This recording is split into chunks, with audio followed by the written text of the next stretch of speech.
Olá amigos, bom dia. Eu sou o Wilson, aqui da cidade de Santos. Como vão? Espero que estejam todos bem. Hoje, mais uma vez, eu gostaria de falar um pouco sobre o trabalho da Casa Plataforma de Oração. Esses vídeos que estão sendo feitos estão trazendo bastante conhecimento, bastante luz, estão trazendo despertamento para cada um de nós.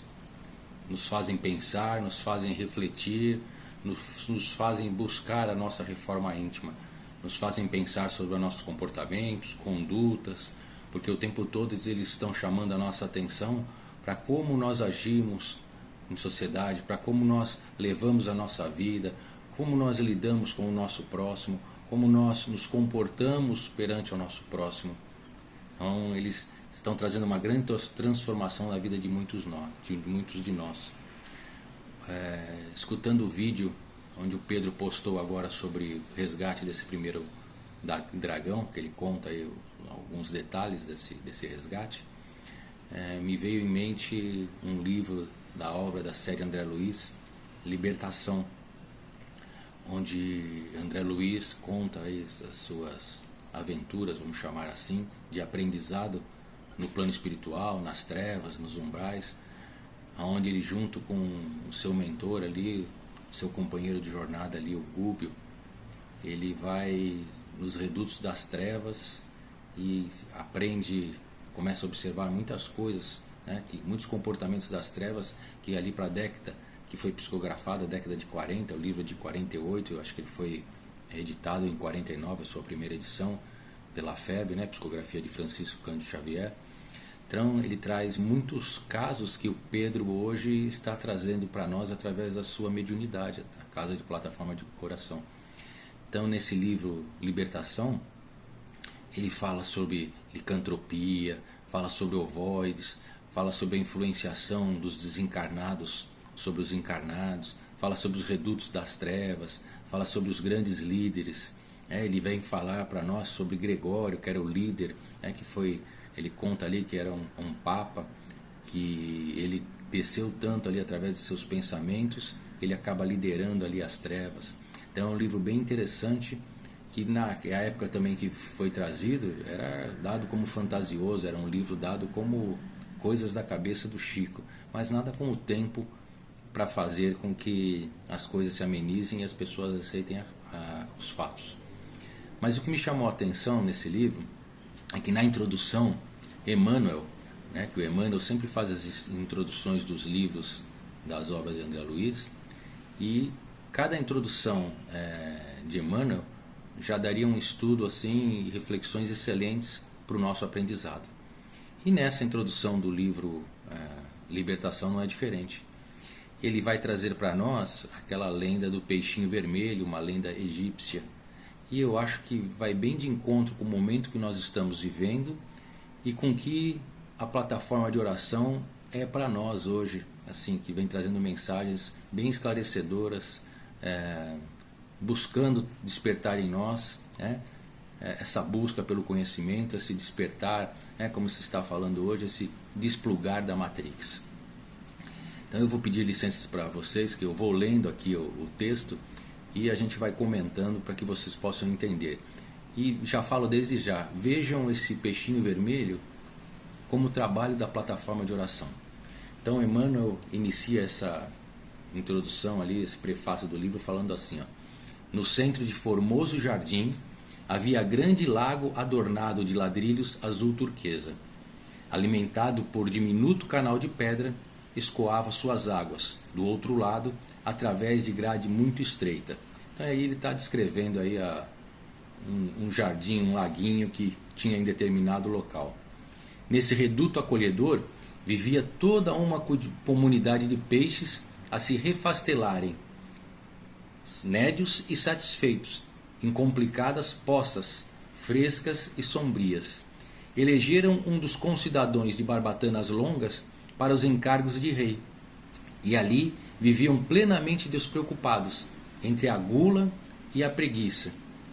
Parece alguma coisa para os dias de hoje, Então se elege uma pessoa ali de maior hierarquia, E a gente vive aí, muitas pessoas na sociedade aí só se alimentando, descansando, vendo televisão, se divertindo, vai no jogo de futebol, vai à praia, faz o seu exercício, né? Come e vai levando a vida desse jeito. Aí ele continua: junto deles, porém, havia um peixinho vermelho, menosprezado de todos. Não conseguia pescar a mais leve larva, nem refugiar-se nos nichos barrentos. Os outros, vorazes e gordalhudos, arrebatavam para si todas as formas larvárias e ocupavam displicente todos os lugares consagrados ao descanso. Então ele fala, né, que tinha um peixinho magrinho, fraquinho, pequenininho, que não conseguia se alimentar, que não conseguia fazer tudo que os outros faziam. Por quê? Porque existiam peixes mais fortes, existiam peixes que mandavam, né? Ele fala que os gordoalhudos, e pegavam tudo para si, não se preocupando com os mais fracos. Então o peixinho vermelho que nadasse e sofresse, por isso mesmo era visto em correria constante, perseguido pela canícula ou atormentado pela fome. Não encontrando pouso no vastíssimo domicílio, o pobrezinho não dispunha de tempo para muito lazer, e começou então a estudar bastante e com muito interesse. Fez o inventário de todos os ladrilhos que enfeitavam as bordas do poço, arrolou todos os buracos nele existentes, e sabia com precisão onde se reuniria a maior massa de lama por ocasião dos aguaceiros. Depois de muito tempo, à custa de longas perquirições, encontrou a grade de escoadouro daquele laguinho.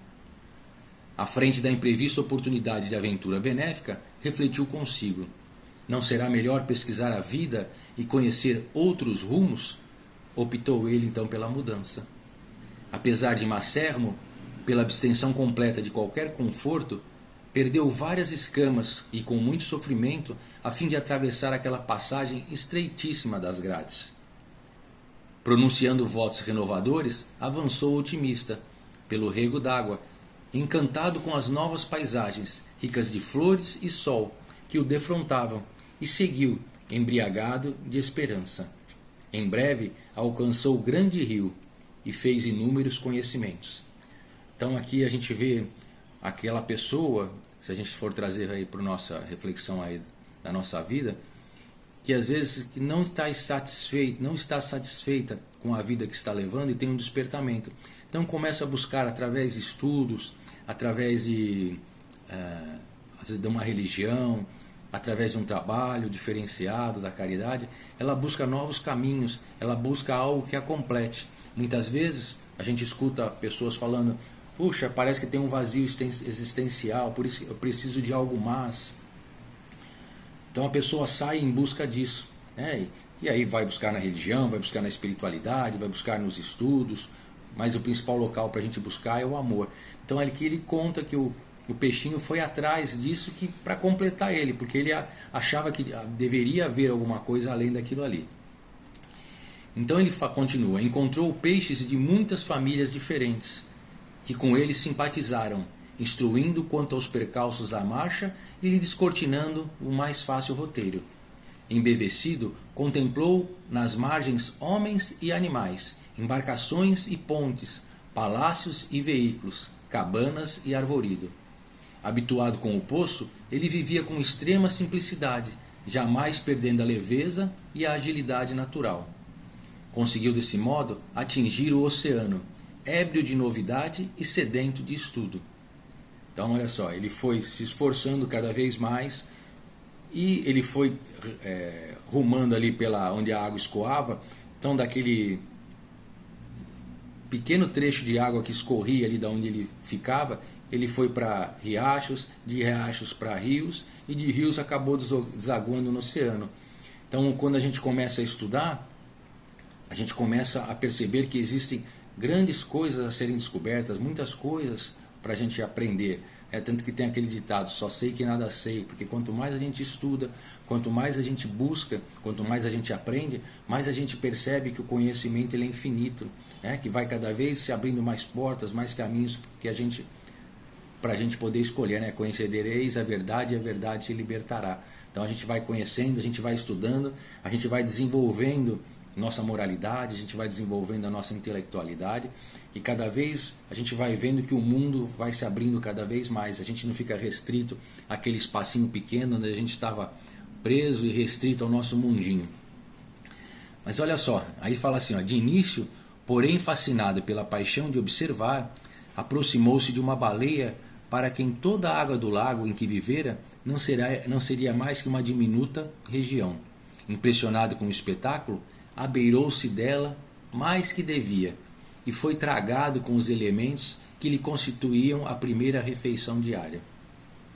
Em apuros, o peixinho aflito orou ao Deus dos peixes, rogando proteção no bojo do monstro, e não obstante as trevas em que pedia salvamento, sua prece foi ouvida, porque o valente cetáceo começou a soluçar e vomitou, restituindo-lhe as correntes marinhas. O pequeno viajante, agradecido e feliz, procurou companhias e aprendeu a evitar os perigos e tentações. Então olha que interessante. Então falando aqui, quando a gente sai para o mundo, quando a gente está aqui na Matrix, vamos falar assim, muitas belezas, muitas seduções, corpos belos, né, dinheiro, carro, poder, viagens, isso acaba deslumbrando a gente porque a gente está no mundo. E quando a gente está no mundo, a gente está sujeito às leis materiais. Então a gente precisa do trabalho, a gente precisa do dinheiro, né, para comprar roupa, para vestir, para se alimentar, para poder viver. Isso é muito importante. Mas ele fala aqui no caso do peixinho. O peixinho ele se deixou deslumbrar e se aproximou demais da baleia, porque ele achou que a baleia é aquela coisa grande, bonita, diferente, e aí ele foi tragado. E aí quando ele foi tragado, ele se deu conta, quando ele cai, né, quando ele vai para dentro do estômago da baleia, ele se dá conta ali daquele equívoco, do perigo que ele estava correndo. Ele percebeu que ele poderia morrer naquele momento, desencarnar. Então naquele momento ele se lembra de Deus, do Deus dos peixes. Ele fala que ele se lembra da espiritualidade, e aí através da oração ele pede ajuda. Então a gente sabe que a oração ela é um dos mais poderosos meios que a gente tem de estar conectado com a espiritualidade, estar conectado com Deus. Então quando ele faz a oração, a gente permite, né, ele permite, nós permitimos que os nossos anjos da guarda, os nossos guias, se aproximem de nós, nos inspirem, nos ajudem, nos auxiliem, né, nos digam frases de incentivo e nos induzam, nos intuam, vamos falar assim, intuir, nos intuem ao caminho mais assertivo a ser escolhido. Então quando ele permite aquela conexão, que ali pela história ele havia perdido, porque ele estava deslumbrado pelas coisas do mundo, ele estava vivendo no mundo, aquele momento peixinho, e havia perdido a conexão com seus anjos da guarda. Naquele momento que ele eleva o pensamento ao Deus dos peixes, ele ora, ele permite que o seu anjo da guarda se aproxime e lhe auxilie. E aí, naquele momento ali, ele fala que a baleia dá uma regurgitada e ele é expelido para fora. Aí, a partir daí, ele aprende a lição, né? E aí ele passa a viver em companhias, evitar companhias e perigos e tentações. Com a gente não é bem parecido também? Aí Emmanuel continua: plenamente transformado em suas concepções do mundo, passou a reparar as infinitas riquezas da vida. Encontrou plantas luminosas, animais estranhos, estrelas móveis e flores diferentes nos seios das águas. Sobretudo, descobriu a existência de muitos peixinhos estudiosos e delgados, tanto quanto ele, junto dos quais se sentia maravilhosamente feliz. Vivia agora sorridente e calmo no palácio de coral que elegera com centenas de amigos para a residência ditosa, quando, ao se referir ao seu começo laborioso, veio a saber que somente no mar as criaturas aquáticas dispunham de mais sólida garantia, de vez que quando o estio se fizesse mais arrasador, as águas de outra altitude continuariam a correr para o oceano. Então quando ele sai da baleia ali, ele percebe que na sua volta existiam coisas belas, coisas espirituais muito bonitas para que ele se conectasse. E ele encontra pessoas com as suas mesmas ideias, pessoas também querendo se desenvolver. E ele começa a se juntar ali, quando eu falo pessoas, os peixinhos, né, que ele dá o exemplo aqui no mar, outros peixes que também compartilhavam ali de seu comportamento e sua ideia. Então ele passa a viver com eles. E nesse estudo, nesse aprendizado, explicam para ele que na época da seca, onde eles estavam ali, o mar era garantido, porque na época da seca todas as outras águas de rios, riachos, poças, né, lagoas escoariam para lá. E aí, olha o que vai acontecer. Ele tem um insight e lembra dos amigos deles, né, que ficaram para trás ali. Então o peixinho pensou, pensou e, sentindo imensa compaixão daqueles com quem convivera na infância, deliberou consagrar-se à obra do progresso e à salvação deles. Não seria justo regressar e anunciar-lhes a verdade? Não seria nobre ampará-los, prestando-lhe a tempo valiosas informações? Não hesitou. Então o peixinho refletiu que todo aquele aprendizado que ele teve, que tudo que ele aprendeu, tudo que ele sabia, e ele sabia que quando viesse a seca, os amigos dele que estavam lá naquele poço não poderiam sobreviver porque a água escoaria. O que ele faz? Ele decide voltar e anunciar para os seus amigos todo aquele seu aprendizado, compartilhar com eles. E é isso que a espiritualidade fala, né? Que só é feliz aquele que compartilha o que tem. Então, quando Jesus fala, ama teu próximo como a ti mesmo, o que é o meu próximo? Meu próximo são todos. Meu próximo não é só meu filho, minha mãe, meu pai, meu marido, minha avó. Todos são todos os que estão compostos, foram feitos na criação por Deus. Então eu tenho que aprender a respeitar a tudo e a todos. Então o peixinho vermelho não hesita, ele resolve voltar e compartilhar com os irmãos todo aquele aprendizado dele. Aí ele continua: fortalecido pela generosidade de irmãos benfeitores que com ele viviam no palácio de Coral, empreendeu comprida viagem de volta. Tornou ao rio, do rio dirigiu-se aos regatos, e dos regatos se encaminhou para os canaizinhos que o conduziriam para o primitivo lar. Esbelto e satisfeito, como sempre, pela vida de estudo e serviço a que se devotava, varou a grade facilmente e procurou ansiosamente os velhos companheiros. Estimulado pela proeza de amor que efetuava, supôs que o seu regresso causasse surpresa e entusiasmo geral. Certo, a coletividade inteira lhe celebraria o feito, mas depressa verificou que ninguém se mexia. Todos os peixes continuavam pesados e ociosos, repimpados nos mesmos ninhos lodacentos, protegidos por flores de lótulos, de onde saíam apenas para disputar larvas, moscas ou minhocas desprezíveis. Então, ele, quando chega de volta ali onde ele viveu por tantos anos, na expectativa de que ele queria ser recebido com amor, com carinho, com grande entusiasmo, com grande curiosidade por todos, ele percebe que todos estavam estagnados na mesma. Ele percebe que todos continuavam ali com os mesmos pensamentos, com as mesmas atitudes, que nada havia mudado, que ninguém havia buscado nada para se transformar, para melhorar. Gritou que voltava para casa, mas não houve quem lhe prestasse atenção, porquanto ninguém ali havia dado pela ausência dele. Ridicularizado, procurou então o rei de enormes guerras e comunicou-lhe a reveladora aventura. O soberano, algo entorpecido pela mania de grandeza, reuniu o povo e permitiu que o mensageiro se explicasse. Então, de tanto peixinho falar com o rei, o rei cansado ali, mas o rei mesmo ali no seu pódio de grandeza ali, falou: tá bom, pode contar aí para os meus súditos o que aconteceu. Mas o rei não estava dando muito valor ali para a história também do peixinho vermelho, né? Então o benfeitor ali, o peixinho desprezado, ele, valendo-se do ensejo, esclareceu com ênfase que havia outro mundo líquido, glorioso e sem fim, que aquele poço era uma insignificância que podia desaparecer de um momento para o outro. Além do escoadouro da grade, desdobravam-se outra vida e outra experiência. Lá fora corriam regatos ornados de flores, rio caudalosos, repletos de seres diferentes, e por fim o mar, onde a vida parece cada vez mais rica e surpreendente. Então ele vai descrevendo, naquela oportunidade que ele teve ali, para todos os peixes que moravam ali naquele poço, sobre o que ele vira, sobre a verdadeira vida do outro lado, que seria a vida espiritual.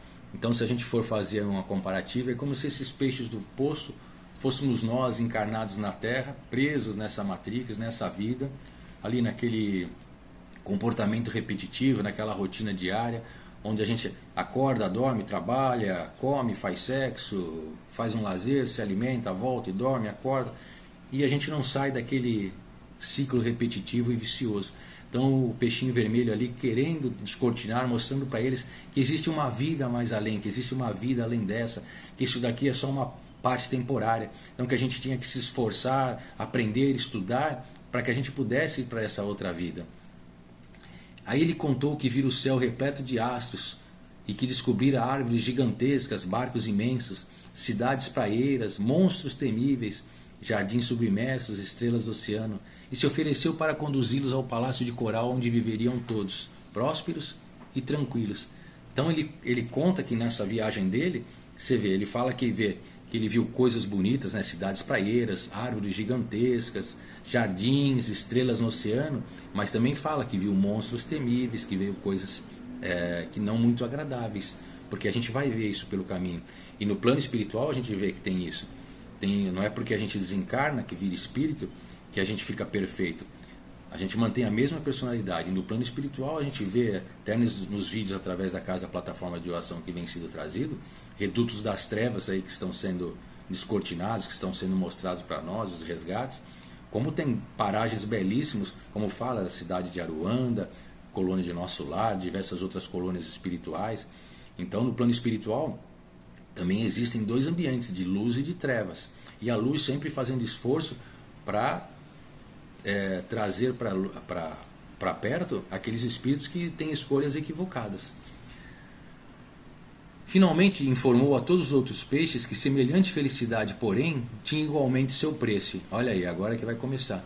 Deveriam todos emagrecer convenientemente, abstendo-se de devorar tanta larva e tanto verme nas locas escuras. E deveriam também aprender a trabalhar e a estudar, tanto quanto era necessária a aventurosa jornada. Assim que terminou, gargalhadas estridentes coroaram-lhe a preleção. Então, quando ele falou que dava para todo mundo alcançar isso, né? Mas precisaria se esforçar, precisaria estudar. Ele fala, vai ter que comer menos, vai ter que buscar informação, vai ter que se exercitar, porque essa viagem ela é longa, exige fôlego. O que acontece? Começaram a caçoar dele, a zoar, ninguém quis, porque gera esforço. Quando naquela passagem fala, existem muitos os chamados, mas poucos escolhidos. Como é que a gente entende essa chamada assim? Porque chamados, todos nós somos chamados. Isso diariamente, desde o princípio. Como é que é feito esse chamado? A gente sempre tem a oportunidade, Deus dá a oportunidade a todos nós, através do chamado. A gente é chamado através de um livro, através de uma palestra, através da palavra de um amigo, através de uma atitude que a gente vê de alguém na rua, através de comportamentos. Então existem inúmeros fatos e fatores que ocorrem no decorrer da nossa existência ao nosso redor para que a gente desperte e veja. Mas quem são os escolhidos? Quem é que faz os escolhidos? É Deus também que faz esses escolhidos? Não. Esses escolhidos somos nós mesmos que optamos por ser escolhidos. E como é que a gente opta por ser esse escolhido? Opta por ser escolhido quando a gente faz essa transformação que o peixinho vermelho está convidando ali todos os seus amigos do poço. Então ele fala, dá para vocês fazerem isso comigo também, como eu fiz. Mas para que isso aconteça, vocês precisam estudar, né? Vocês precisam comer menos ali no caso, que é para ficar mais esbelto. Vocês vão precisar se preparar para essa jornada. Porque o lugar lá que eu falo para vocês, o oceano, é muito vasto, é belo, infinito. Aqui vocês estão em um lugar limitado. E aí os outros peixes não querem. Então alguns oradores tomaram a palavra e afirmaram solenes que o peixinho vermelho delirava, que outra vida além do poço era francamente impossível e que aquela história de riachos, rios e oceanos era mera fantasia do cérebro demente. E alguns chegaram a declarar que falavam em nome de Deus dos peixes, que trazia os olhos voltados para eles unicamente. Então começaram a zoar ali com o peixinho vermelho, que ele estava louco, né? Que ele estava com mania de grandeza, e que o Deus dos peixes só existia ali, só existia a vida ali, que além dali não existia nada. Então que aquele peixinho vermelho ele estava com o seu ego exacerbado. Vocês veem alguma coisa semelhante com o que está acontecendo hoje? Com as críticas que chegam à casa, plataforma de oração, falando que os médiuns ali têm o ego, né, muito alto, que ali está tendo apenas coisas fantasiosas, que ali é tudo falso. Aí ele continua assim, não vês que não cabe aqui nenhuma só das minhas barbatanas? Fala o rei para o peixinho quando ele vai até a grade ver o local que era a passagem, porque era um local muito estreito, ele ia ter que se diminuir muito, ele ia ter que emagrecer muito. Esse diminuir muito para passar ali, eu entendo ali naquele muitos serão humilhados, muitos serão exaltados. Ele precisaria ali se diminuir. Quando eu falo se diminuir ali, não é no sentido de se rebaixar, mas no sentido de se tornar mais humilde, para poder ir para essa passagem, porque para nós atingirmos o reino dos céus, para a gente conseguir chegar do outro lado, chegar bem, chegar com luz e poder aproveitar essas belezas que o peixinho vermelho traz ali de um grande oceano vasto, a gente precisa ter uma conduta reta, a gente precisa ter um comportamento modificado, a gente precisa fazer essa reforma íntima. E isso que é o que aqueles peixes do lago, ali os peixes da poça dele, não queriam fazer essa transformação. Para eles estava bom aquela vidinha ali, morna, pacata, comendo larvas. Para que eu vou me esforçar? Aí o rei fala: não nos perturbe o nosso bem-estar. Nosso lago é o centro do universo. Ninguém possui vida igual a nossa. Então o peixinho foi expulso a golpes de sarcasmo. E aí então ele decidiu fazer a viagem de volta de retorno. Instalou-se definitivamente no palácio de coral, aguardando o tempo. Depois de muitos anos, apareceu pavorosa e devastadora seca.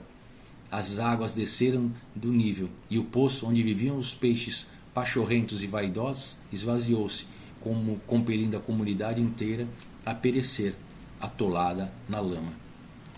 Então a gente vê aí esse momento aí que a gente está passando, que a gente escuta de transição planetária, onde muitas pessoas que já não sintonizam, muitos espíritos que já não sintonizam com a frequência do planeta Terra, num momento de transição, né, para um mundo regenerado, né, de um planeta de provas e expiações, já não sintonizam com essas vibrações que são necessárias e acabam sendo expatriados aí, né?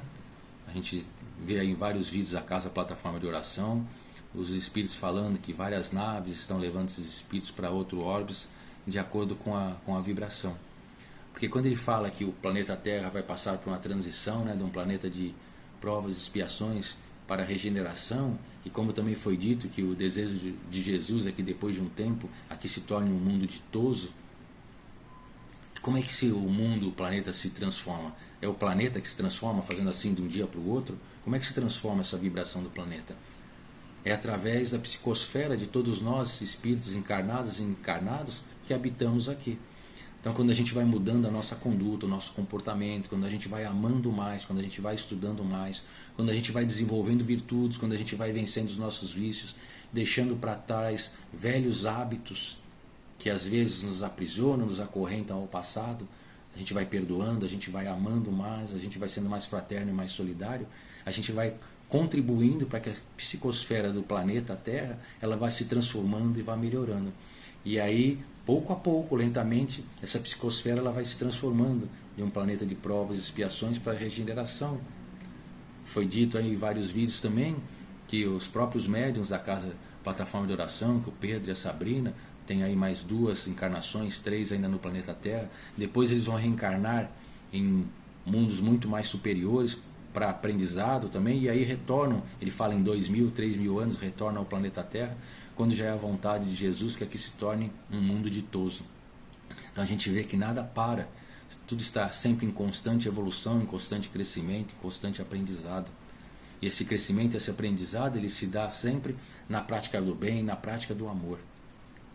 E aí eu gosto sempre de trazer São Francisco de Assis, porque depois dos ensinamentos que Jesus trouxe, eu acho que a oração ali que ficou, que é a oração da paz de São Francisco de Assis, ele nos chama sempre a atenção para que nós sejamos os mecanismos de mudança e transformação que a gente quer ver. Então quando ele fala, Senhor, fazei-me um instrumento da tua paz. Quando ele fala isso, fazei-me um instrumento da tua paz, ele não fica buscando a paz nos outros ou pedindo para que Deus, Jesus, os Espíritos tragam a melhor coisa para ele. Ele pede para que façam dele o instrumento da tua paz. E como é que a gente vai ser instrumento da paz? A gente vai procurar se transformar, a gente vai procurar se melhorar, a gente vai procurar ser um cidadão melhor dentro da sociedade. Então eu trouxe hoje essa história do peixinho vermelho, porque quando eu li ali na introdução novamente, nesse livro Libertação, eu vi claramente aí o trabalho que a Casa Plataforma de Oração vem trazendo e vem fazendo de despertamento para nós. Então a Casa Plataforma de Oração hoje é o nosso peixinho vermelho, tentando descortinar, né, pensamentos, atitudes que estão tão enraizadas, tão fortes dentro de nós, mas que a gente precisa quebrar, que a gente precisa mudar, precisa transformar. Então que a gente precisa olhar com bons olhos essas informações, né? Que a gente não fique preso aos dogmas do passado, a dogmas de religião. A gente precisa ter uma mente aberta para que a gente possa absorver esses ensinamentos que vêm sendo trazidos. Então fica aqui mais uma vez o nosso muito obrigado a todos os médiuns da Casa Plataforma de Oração, e o nosso muito obrigado ao Emmanuel, que foi o mentor de Francisco Cândido Xavier, por esse conto aí no livro Libertação. Nosso muito obrigado a todos e um abraço.